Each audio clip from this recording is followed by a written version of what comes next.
What's up, everybody? Welcome to another monthly ranking video where I rank every first watch that I've seen of each month. And today I'll be ranking every movie that I watched for the first time of March 2024. Okay, so this one, not a whole lot of movies. I was very lazy this month. I only got around to watching 8 movies, which I think I've done less than that maybe in the past, but I watched 8 movies, so yeah, maybe shorter, maybe, but anyways, let's go ahead and get started, shall we? Alright, so coming in at number 8, we have the first of 3 Rob Reiner movies, and so far this is my least favorite Rob Reiner movie. That is Alex and Emma. I believe this came out in 2003, and it stars Luke Wilson and Kate Hudson.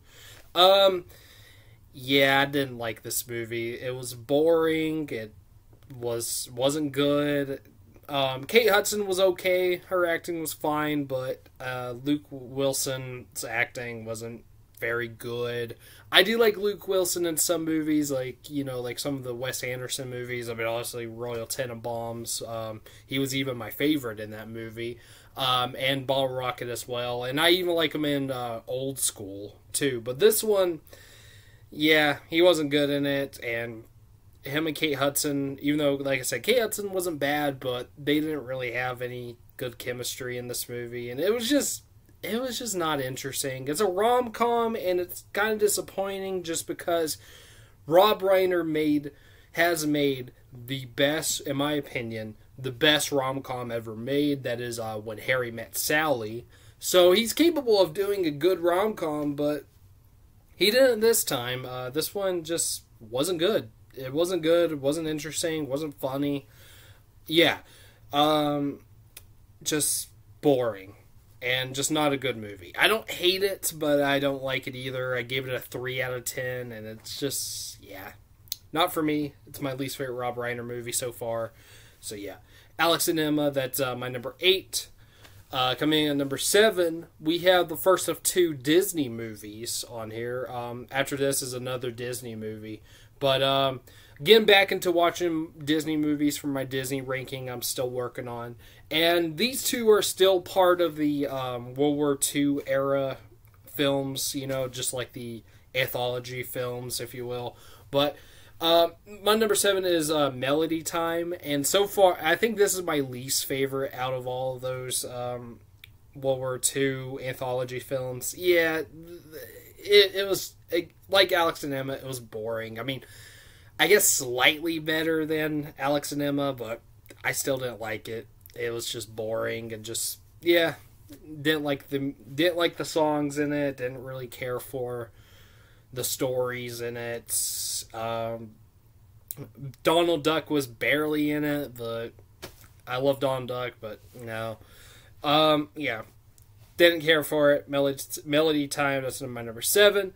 But coming in at number 6, we do have a better anthology film, a much better anthology film, and it might be my favorite anthology film, the Disney anthology films, that is. I think it is. But it's still not, like, great. I still didn't love it, but it's a 6 out of 10, which means I barely like it. That is my number 6, The Adventures of Ichabod and Mr. Toad.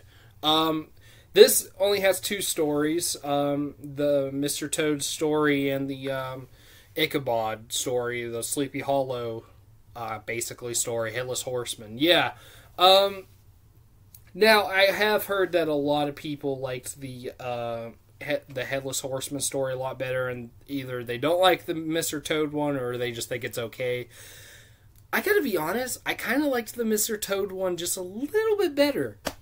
I thought the Ichabod one was good too, but the Headless Horseman, but I actually liked the Mr. Toad one just a little better. It was funnier to me. But the Ichabod one was good, and it had some funny moments as well, and the Headless Horseman's appearance was pretty cool.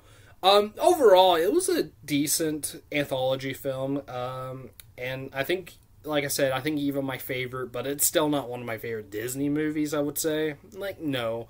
But Yeah, but still, it was okay. It was okay. So yeah, Adventures of Ichabod and Mr. Toad. That's my number 6. Coming in at number 5, we're back to the Rob Reiner movies. This one and the next one are both Rob Reiner movies.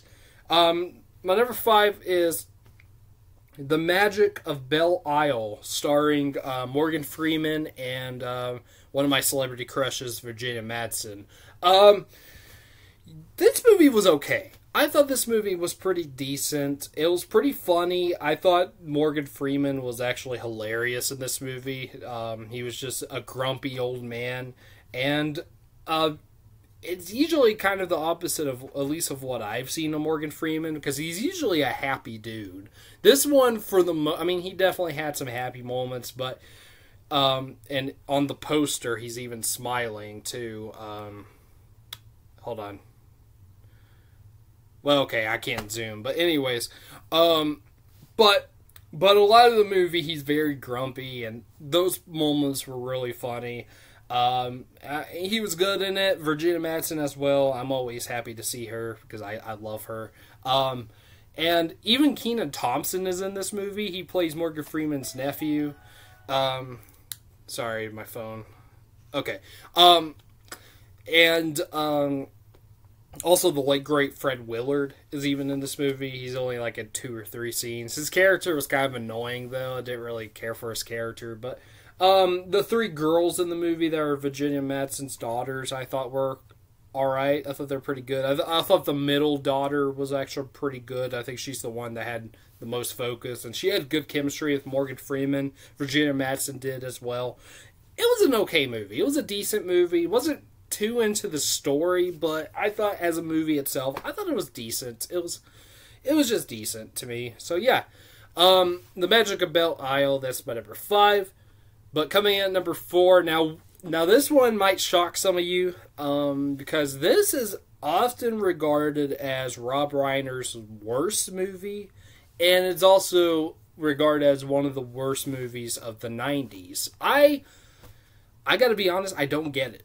I thought this movie was okay. I thought it was decent. It's definitely flawed, but I thought it was a decent movie. I actually had a fun time with it. My number 4 is North. Yeah, I don't get the hate for this movie. This is I guess this is a kids movie, sort of. Although there were some dark moments and maybe question, is this a kids movie? Some weird moments. Same with my number 3, actually. My number 3, I think, is regarded as like a kids movie, or at least a family movie, but it had some dark shit in it. I'll get to that later. But North, kind of similar. I'm not sure if it is a kids movie or not, but I think it's more of a kids movie than my number 3. But still, I thought it was decent. Elijah Wood, I thought, was very good in the leading role.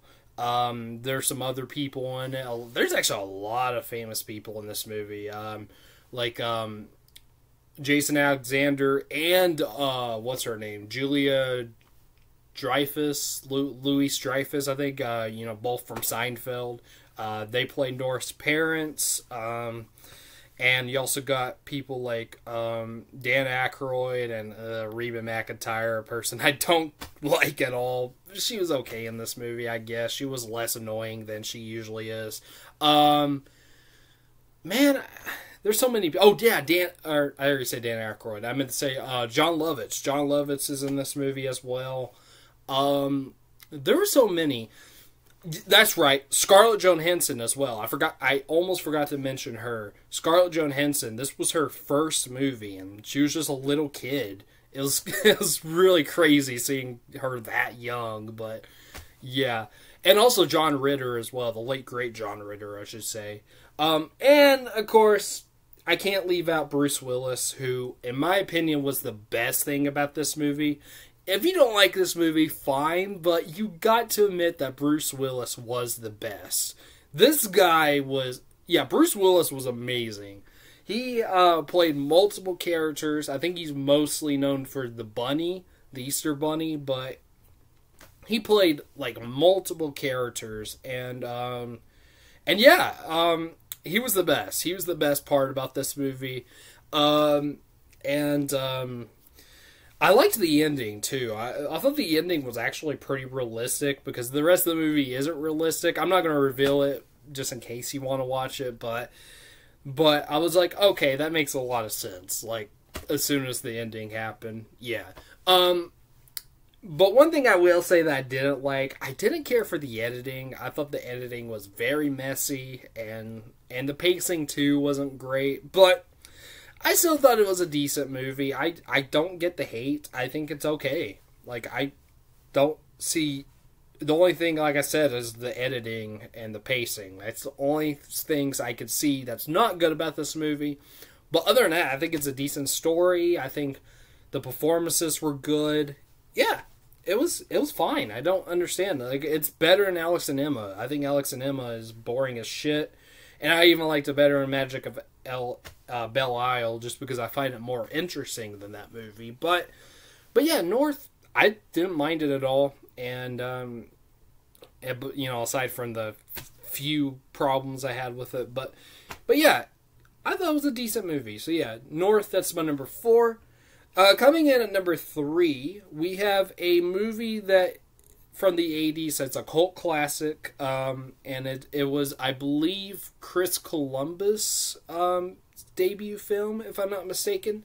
That is Adventures in Babysitting.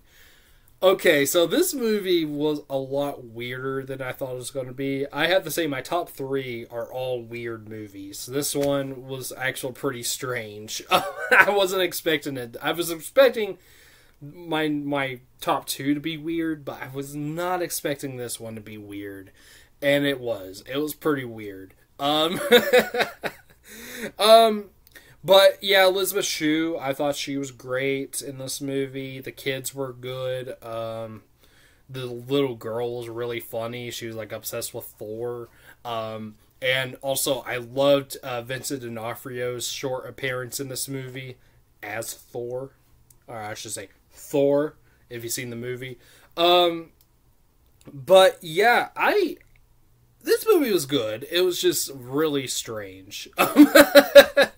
Like, I was not expecting this movie to be weird, but it was. It was pretty weird, and there's some crazy shit that happens in this movie, and it makes me question, is this supposed to be a kid's movie? Because, I don't know. There's some dark stuff in this film as well, and just... It's very strange. And I was so shocked to see how strange it was, but it was pretty strange. I enjoyed it though. It was a good time. It was fun. It was a fun movie. Yeah, Adventures in Babysitting, that's my number 3. Okay, coming at number 2 is a movie I already have talked about on the channel. It was my final episode, I should say me and Cade's final episode of Your Cousins Are Critics. The reason why is because he is moving. In fact, as I'm recording this, he's moving right now. So I already said bye to him. I mean, of course I'm going to see him again, but I'm still going to miss him because he's out of state. But this was the last movie we reviewed for Your Cousins Are Critics, and that is Perfect Blue. The first non-Studio Ghibli anime film I've ever seen. And we did watch it dubbed. I'm sorry, but we did. And I have to say some of the dubbed wasn't great. So next time I watch it, I think there's the Japanese version is on here too. I think I'll watch the Japanese version next time I rewatch it. But yeah, this this movie was so weird. It was so weird, and just, I was kind of expecting it to be weird, but I wasn't sure how weird it was going to be. You know, there's some similarities to, like, Black Swan and other movies as well. This was a big influence on Black Swan, even, I think, Requiem for a Dream as well at some moments. But overall, you know, I enjoyed the movie. I didn't, like, love it, but maybe I'll rewatch, I'll like it a lot better. Interesting story. I did like the twist at the end. Yeah, it's a pretty weird movie, but yeah, I enjoyed it. Perfect Blue. I don't have a whole lot to say since I've already said what I did in the Cousins Are Critics episode. But yeah, Perfect Blue, that's my number 2. And my number one favorite movie that I watched for the first time of March 2024. It was a movie that came out last year. It was a Best Picture nominee, and I finally got to watch it because it was on Hulu. And it was a movie I've been wanting to watch for a while, ever since I first heard of it. Even though it was actually the first movie by this director that I've ever seen, I need to watch his entire filmography now. But that is my number 1. That is Poor Things. Yes, Poor Things. Starring, of course, Emma Stone and Willem Dafoe and Mark Ruffalo. And it was directed by, hopefully I'll say his name right, Yorgos Lanthimos? Or Lanthimos? I think it's, I heard people call him Lanthimos. But Yorgos Lanthimos. Yeah. This was my first movie by him. I haven't seen any other. I know he did The Lobster and Killing of a Sacred Deer, and The Favorite, another Emma Stone movie. Yeah, I need to watch those and everything else he's done. But, I'll definitely do a ranking. But I thought this was probably a good introduction to his filmography. I think a lot of people are even saying that it's his best film. We'll see when I watch all of them. But yeah, I really enjoyed this movie.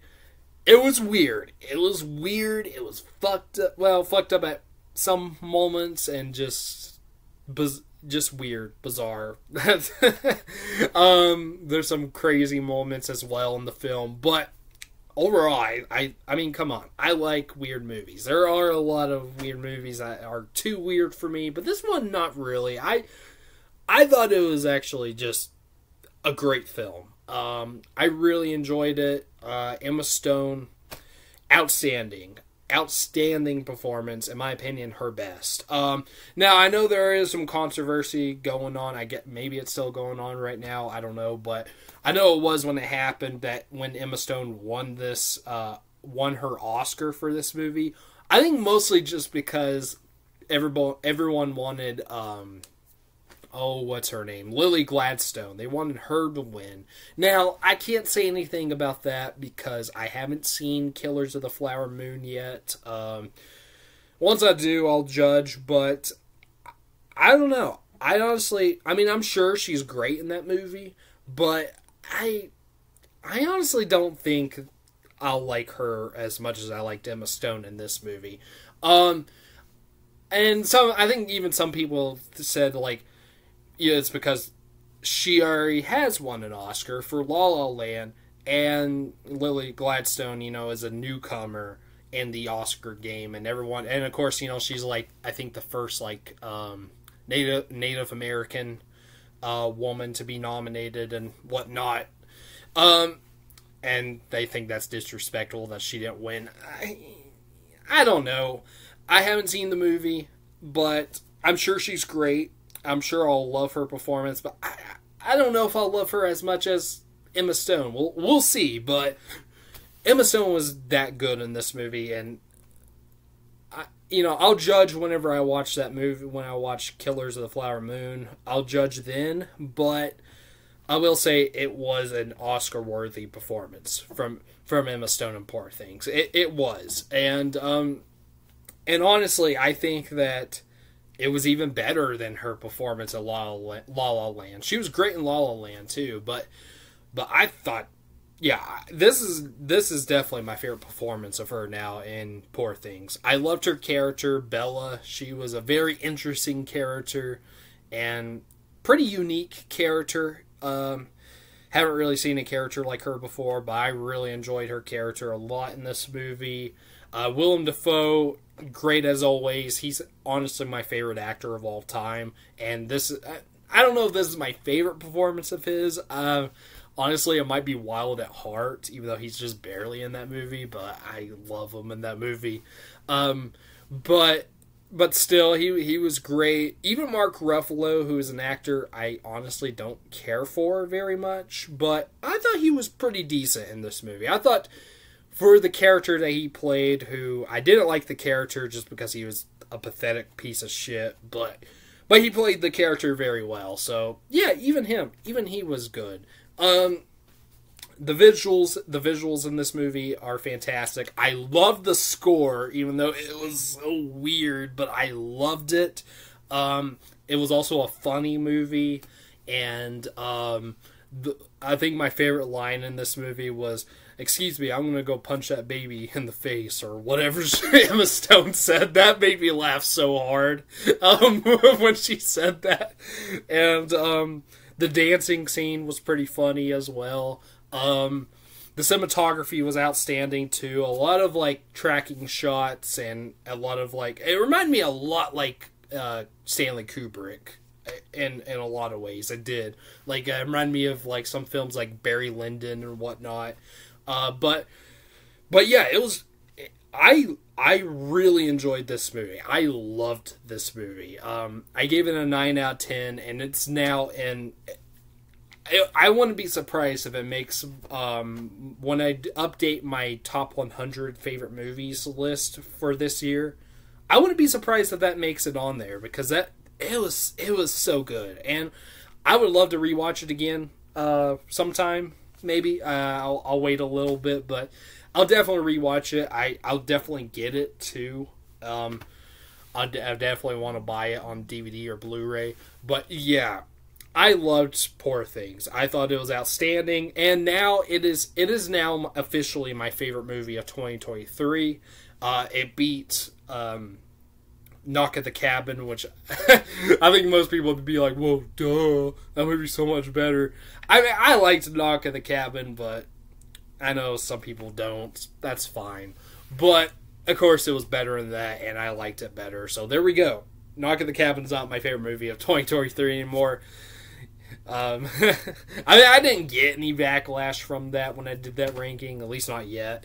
But those of y'all who don't like that, you don't have to worry now. Poor Things is now my favorite of 2023, and I would be surprised if anything beats that, to be honest, because I can't see Oppenheimer beating it. I definitely can't see Barbie, or even Killers of the Flower Moon, or any other movie. I mean, who knows? But yeah, I loved Poor Things. It was so damn good, and yeah, that's my number one favorite movie that I watched for the first time of March 2024. All right, there we go. There is my ranking for the first watches of 2020 or March 2024. Thank you for watching. Please put in the comments, what were your favorite first watches of March 2024, and which one from my ranking is your favorite. All right, so please like, subscribe, comment, share, and hit the bell. I think I'll go ahead and say maybe coming soon. Maybe it'll be the next video. I don't know yet, but it might be a while. Maybe it'll be next week, but I will do another trailer reaction. I've done trailer reactions a lot lately. Well, I did The Crow, and I did the Beetlejuice sequel. I will do the Joker sequel very soon. As I'm recording this, it still hasn't came out yet. The trailer, that is. It comes out. I don't know if it will. No, I don't think it has yet, even by the time this comes out. But it comes out on April 9th. So I don't think... Okay, so no, it won't come out this Saturday. Maybe next Saturday, though. But I think there's also going to be another Adik the One Try Not to Laugh challenge coming, too. So we'll see. Maybe I might... If that comes out on Saturday, I might do that Saturday. We'll see. But anyways... again, thank you guys for watching, and I already said the please like, subscribe thing, so anyways, I'll see you guys later. Alright, peace.